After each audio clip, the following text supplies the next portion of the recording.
Uno de los datos de la economía tiene que ver con los números que dio a conocer el INDEC esta tarde y que refleja los números, el cierre de los números del año 2024 en cuanto a la actividad económica. Y este es, en resumen, a grosso modo, el dato de diciembre. En el último mes del año, la economía creció 5,5%, más de lo esperado para ese mes, con lo que estamos viendo este número, que es en comparación con diciembre del año 2023. En el interanual, 5,5%. Y esto hizo que lo que fue la recesión, la contracción de toda la economía en el año pasado, con ese número de diciembre, quedó en 1,8% negativo. Es decir, esa fue la caída de la economía cuando se preveía a comienzo de 2024 un 3,5% negativo en cuanto a la contracción económica. Algunos datos para tener en cuenta de lo que informó el INDEC con el relevamiento que dio a conocer esta tarde. ¿Quiénes fueron los perdedores en esta recesión? La construcción, con un promedio del 17%, pero donde mucho tuvo que ver el gran impacto de la suspensión de la obra pública. Eso fue un golpe muy duro para este sector. La industria manufacturera, en promedio, 9%. Y el comercio con una caída del 8%. Todos los meses hemos venido observando la caída en las ventas que se registra y estos han sido los números de los sectores más afectados. En cuanto a los sectores que fueron, a los que les fue mejor durante el año pasado, el campo, por ejemplo, tuvo una recuperación del 30% aproximadamente, porque además se trató de un año, el 2024, que superó el año 23 en cuanto a la sequía, que afectó tanto a la economía. También otros sectores como el de la energía creció bastante, el impacto fuerte de vaca muerta fue positivo y el sector de la minería. Pero hablemos de cómo nos impacta esto, cómo lo sentimos en nuestra vida cotidiana. Está con nosotros José Simonela. ¿Cómo estás, José? ¿Qué tal, Gerardo? Buenas noches. Bueno, a cómo fue el panorama de cuando llega Milei y este número final, que se conoce recién hoy porque salió el número de diciembre. O sea, fue un año de recesión, un poquito menos de lo que se esperaba, ¿no? A nivel agregado, un poco menos de lo que se esperaba. A nivel sectorial, es bastante heterogéneo, ¿no?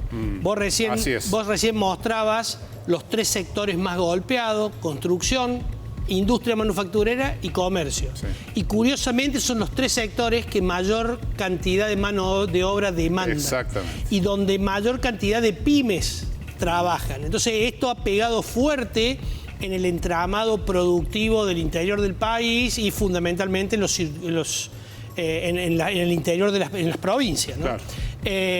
Vos bien mencionabas que ese crecimiento que hubo estuvo vinculado a la energía, lo cual es muy bueno desde el punto de vista de la balanza comercial, claro, digamos, porque genera dólares, sí, pero no genera tantos empleos. Genera pocos empleos muy bien remunerados, pero no derrama tanto. Y el sector agropecuario, que derrama un poco más, porque hay un montón de servicios conexos. Nosotros en Córdoba eso lo sabemos perfectamente, pero tampoco es un gran empleador, ¿no? Comparar el año diciembre contra diciembre, donde da un número muy positivo, acordémonos que diciembre del 24 fue, del 23, perdón, fue malísimo. Claro, sí. Fue el mes donde se devaluó, donde el dólar se duplicó, donde la inflación fue del 25%. Digo, la verdad que fue un mes muy malo, por eso el número en verde vos ves 5,5. Claro, y termina redondeando un año de 200 y pico % de inflación en el 2023, que es contra el que se compara el del año pasado. Claro, entonces yo digo, bueno el dato, sí, mejor de lo esperado, pero sigue siendo un gran desafío para el gobierno y probablemente de ahora en más los números que vas a empezar a ver van a ser verdes.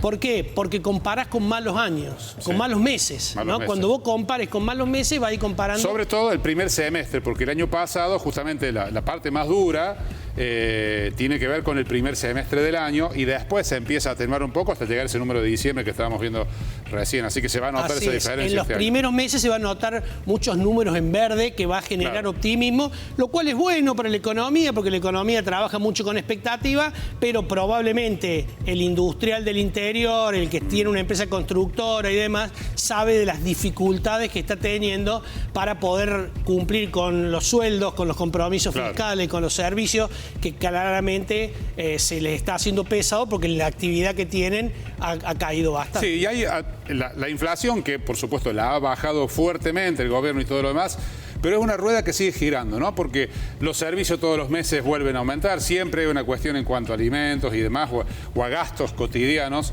que siguen impactando, es como que no se termina de desacelerar por ese lado, ¿no? Sí, la inflación desacelera. Digo, eliminarla, se ha desacelerado, pero no termina de morir la inflación. Claro, la inflación desacelera, lo cual es bueno, pero todavía sigue teniendo valores muy altos, Sí, ¿no? sí, es 2% mensual, que todos festejamos comparado con lo que teníamos el año pasado, pero digo, si uno lo pone en términos de los países de la región, es casi lo que tienen por ahí en varios meses, ¿no?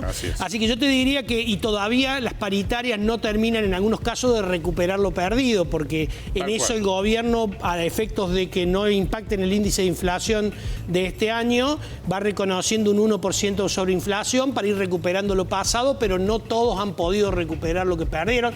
Depende del poder de negociación de cada uno. Y como bien decís vos, lo que es servicio, Gerardo, cada vez como los subsidios están disminuyendo con el objetivo real de cobrar lo que valen las tarifas, los servicios cada vez impactan más en el salario de la gente. Hoy aproximadamente el 11% de los ingresos de una familia va destinado a servicios, cuando un año atrás ese porcentaje era ínfimo. Así es. José, como siempre, muy claro todo. Muchas gracias. No, muchas gracias a vos, Gerardo.